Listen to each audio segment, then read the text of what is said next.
Hello YouTube, welcome back to another video of Archer Investing. In today's video, I'll be talking about the wheel strategy.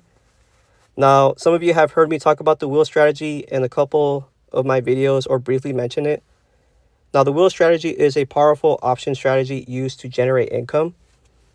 There are two main actions that you need in order to successfully implement this strategy, and that is selling cash secured puts and selling covered calls. Now, the goal for this strategy is to generate consistent cash flow as well as potentially buying the stock at a discount using the cash secured puts and then selling them at a profit using the covered calls. So first things first, you want to find a stock that you do not mind owning. In this case, I have SoFi Technologies here. Once you find that stock, you're going to want to sell a cash secured put. So you can go to trade options. Let's go to here May 8th. Now, when you're selling a cash secured put, you are agreeing to buy 100 shares of said stock at a agreed upon strike price. The strike prices are on the left hand side right here. So the $15 put, $14 put, $18 put. These are all the agreed upon strike price. Now on the right hand side, that is the premium that you will get paid in order to do the trade. Now the 58 cents doesn't seem like a lot, right? But it takes 100 shares in order to execute this trade. So this 58 cents gets multiplied by 100. So you'll get paid not 58 cents, but $58. Because this 58 cents is how much you're going to get paid per share. This $14 is how much you are agreeing to buy SoFi per share. So right here. So in this case, in order to successfully execute a cash secured put, you'll need to be able to afford to buy 100 shares of SoFi at $14. So you'll need $1,400 in collateral in order to execute this trade. Now, I want to show you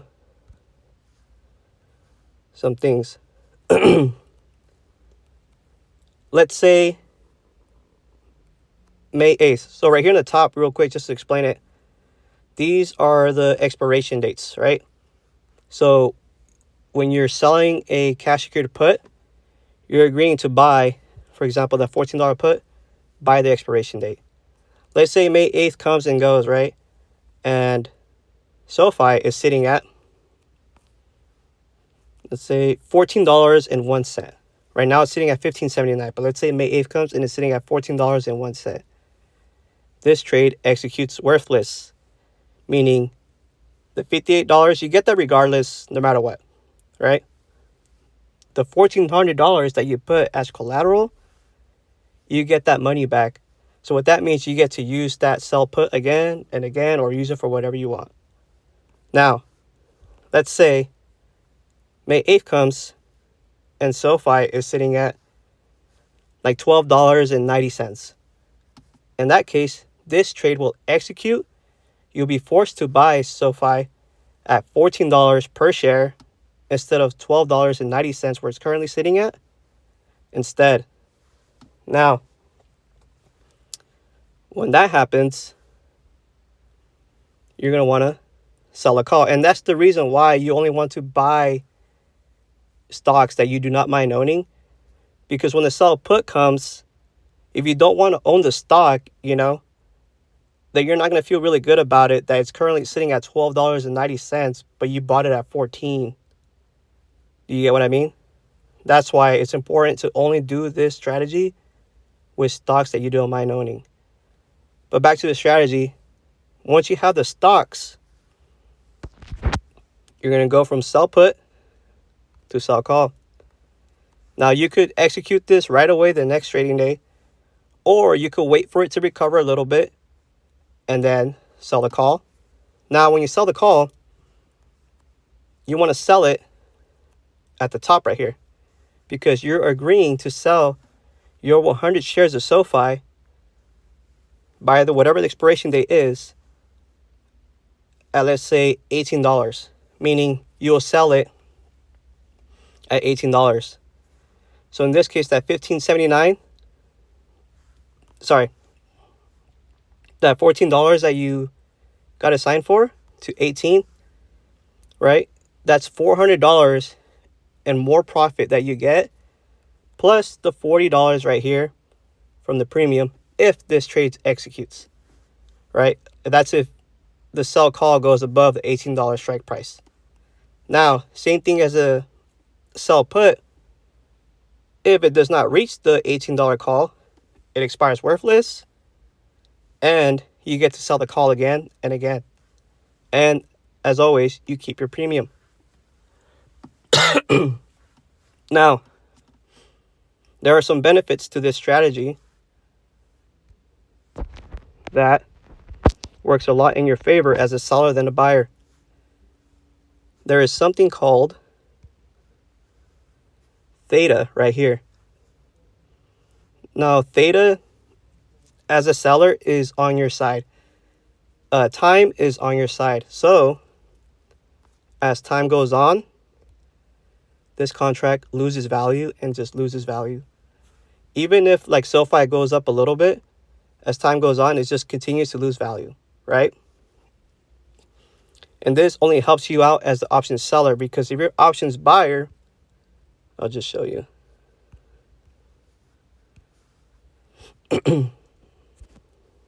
Theta is not in your favor.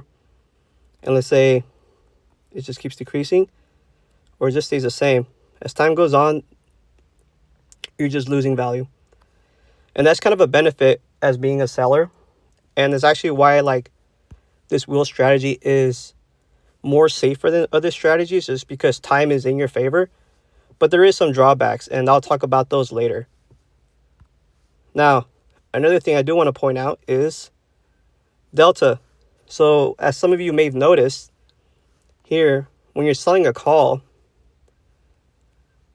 the numbers on the right hand side get less and less as you go up, right? And that is because, kind of going back to the graph that it showed, there's a less probability chance of SoFi going to $20 versus $17 by May 8th. Kind of think of it as selling insurance, you know? Like this $17 has a higher probability of the $20 call. You know, if you have a person that drives a car and they have a history of like crashing, you know, they're always at fault, they're going to pay higher insurance premiums versus someone that has a clean record, right? Because the probability of them crashing is higher than the other person. And then that could kind of be used as in here as well, just because the $20 call here has a less probability of being executed versus a $17 call. And then sell put kind of works backwards, right? There's a higher chance of SoFi being executed at $14 versus $10 by May 8th. You know, so it kind of does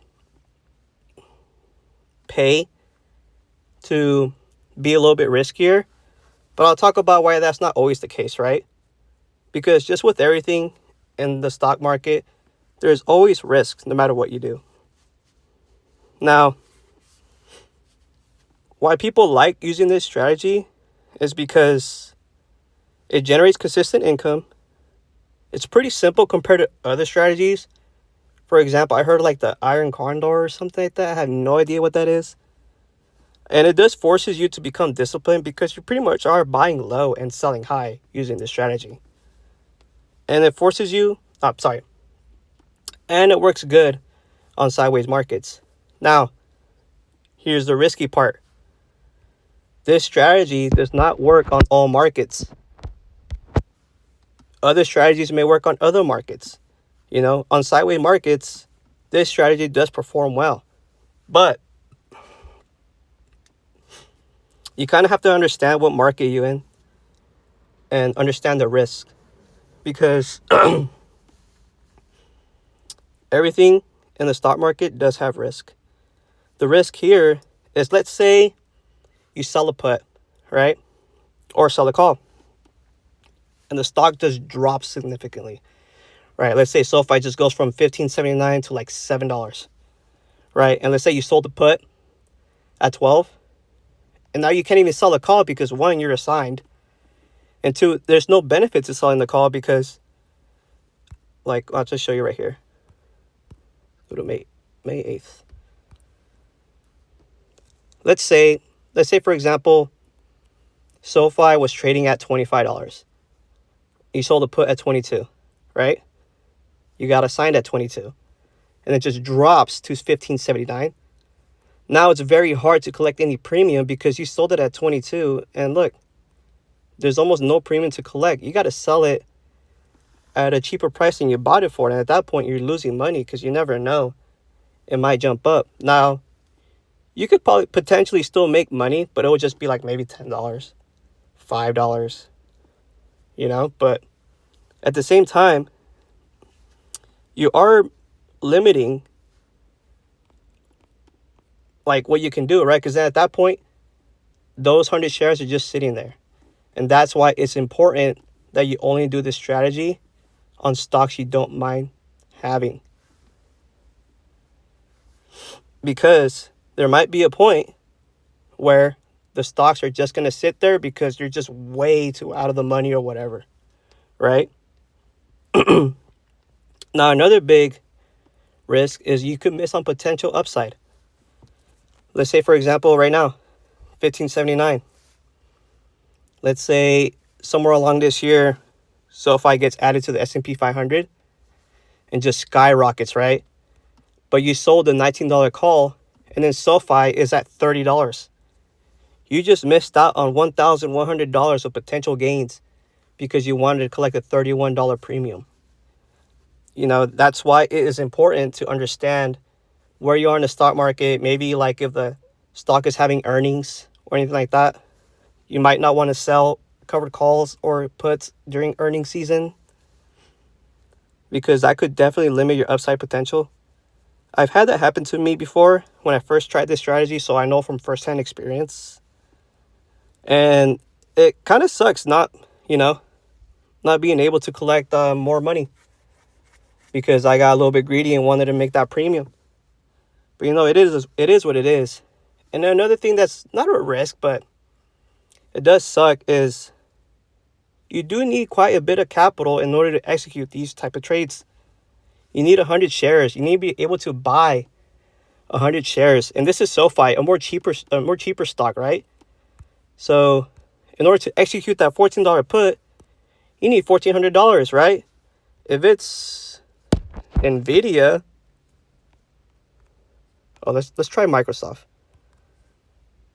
right?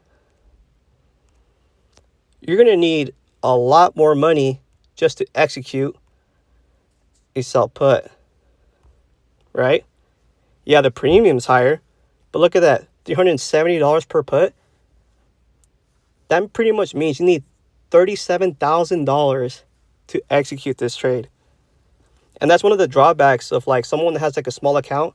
They can't really do these type of trades, right? Because you just need so much more capital. Now, that's like some of the risks that do come with this strategy. But, it is a safer strategy. And, you do collect premiums. Best case scenario, you're collecting 2% of how much, like money you're putting into the stock every month. And that's 24% a year, which is pretty good, right? But at the end of the day, everything does have risk. But I just thought I'd just let you guys know about this strategy. And then if you guys want me to make more videos of like option strategies or maybe like some type of like stock analysis or anything like that, let me know. But yeah, that's everything I got for you guys today. Thank you guys for watching. Please like and subscribe. And I'll see you guys